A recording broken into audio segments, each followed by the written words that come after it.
বন্ধুরা, good morning, welcome to my page. চলে এলাম একটু নতুন ভিডিও নিয়ে। এই দেখো, আমার হাতে একটা পার্সেল চলে এসেছে। পার্সেলটার মধ্যে কী আছে তোমরা গেস্ট করো। পার্সেলটার মধ্যে চলো তোমাদের দেখাই। একটা বক্স রয়েছে, সেই বক্সটা টাকা জমানোর বক্স।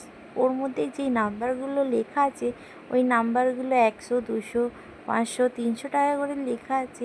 ওই পয়সাগুলো ওর মধ্যে রেখে মার্কার দিয়ে টিক দিয়ে দিতে হবে যে আমি এর মধ্যে পয়সাগুলো রেখে দিয়েছি।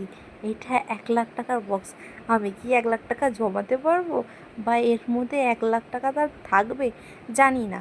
আমার ভালো লেগেছে তাই আমি বক্সটাকে অর্ডার করে নিয়েছি। আমি বুঝতে পারছি না এর মধ্যে যে পয়সাটা রাখবো আমি বার করব কী করে। রাখবো ওই যে লম্বা মতন দেখো একটা দাগ রয়েছে, ওর মধ্যে দিয়ে আমি রাখবো, কিন্তু আমি বার করব কী করে আমি সেটাই তো বুঝতে পারছি না। এই যে চলো দেখিয়ে দিই কিরম করে টাকাটা রাখতে হবে। এর মধ্যে টাকাটা রাখতে হবে, কিন্তু বার করব কী করে আমি চারিদিকে খুঁজছি।